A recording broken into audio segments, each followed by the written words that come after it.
Hello everyone, welcome to my video. In this video, I will discuss a very interesting topic that connects government policy with the consumer behavior in Indonesia, which is the policy about crude oil and fuel imports and how it influences the daily consumer behavior.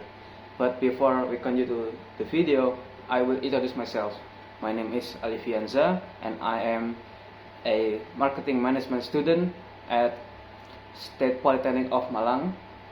Without further ado, we will continue to the video.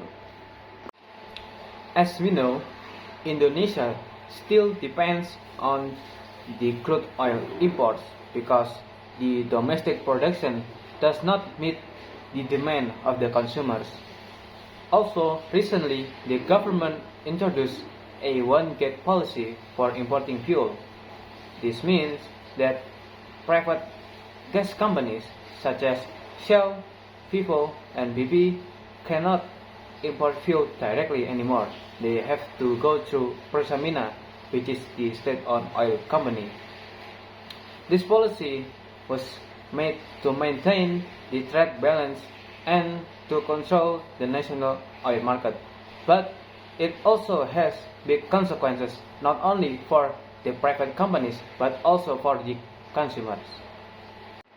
First, let's talk about price sensitivity. Fuel is a basic necessity, so when the price changes, the consumers will react immediately. If the cost of the private gas stations increase, many people will drive less, maybe they choose smaller vehicles, or even they will reduce their non-essential travel at once. This shows how the price changes highly affect on the essential goods. Secondly, there is the issue of brand choices and brand loyalty. Before, some consumers prefer Vivo, Shell, or BP, maybe for their promotion or their better quality or even their service quality. But with this import policy, sometimes these companies cannot compete on price, which means the consumers are forced to return to Pertamina. This shows that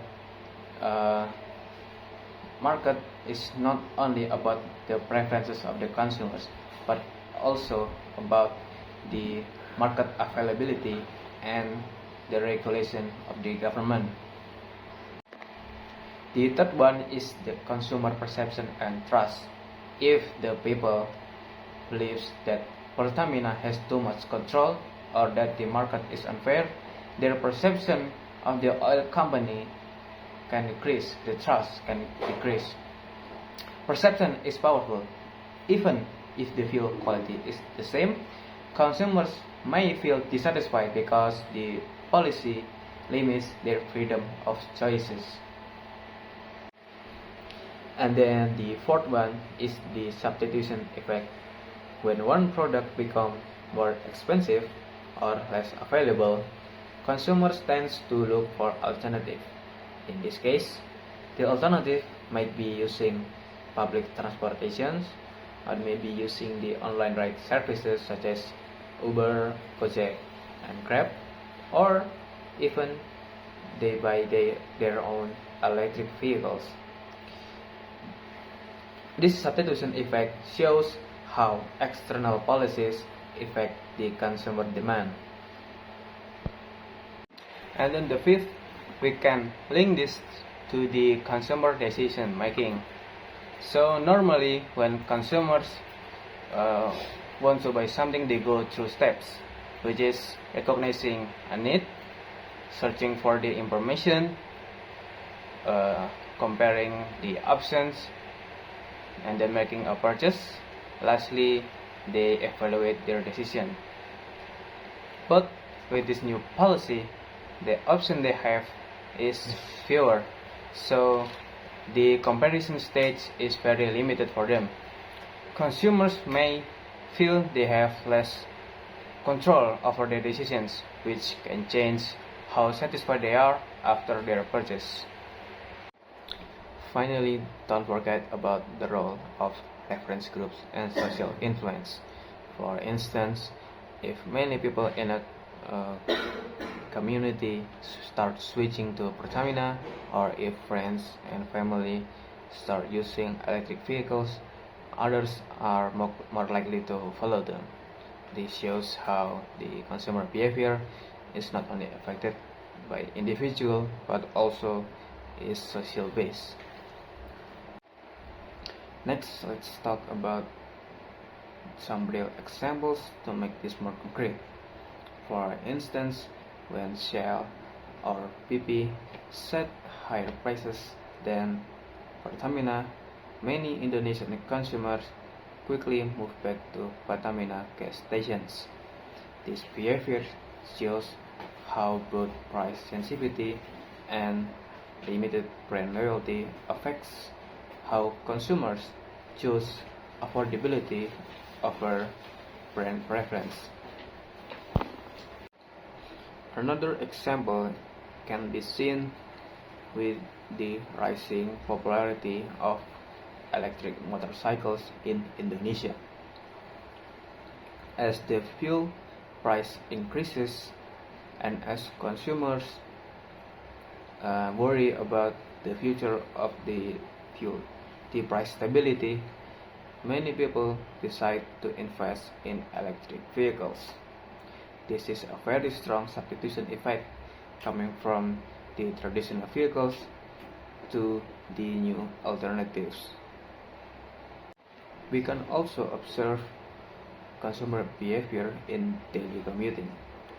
In big cities such as Jakarta and Surabaya, people are increasingly using public transportation such as MRT, Transjakarta, or online riding apps like Grab or Gojek. This happens not only because of the traffic, but also because fuel is becoming a larger burden on their monthly expenses. All of these examples shows how one government policy, the fuel import restrictions, can shape our consumer decisions to different areas of life, from choosing gas stations, purchasing a new vehicle, and even changing their daily routines. In conclusion, the One Gate fuel import policy in Indonesia demonstrates the powerful relationship between government policy and consumer behavior. We have seen how the policy affects price sensitivity, brand loyalty, consumer perception, substitution effect or patterns, and even social influence. This case also proves that consumer behavior is not only shaped by personal preference or marketing strategies, but also by larger structural factors such as government regulations. When policies change, consumer behavior must adapt, sometimes very quickly. So the next time we think about consumer behavior, we should remember that it is always dynamic, always influenced by both internal motivation and external forces. Thank you for listening. I hope this discussion gives you a better understanding on how consumer behavior works in real life situations.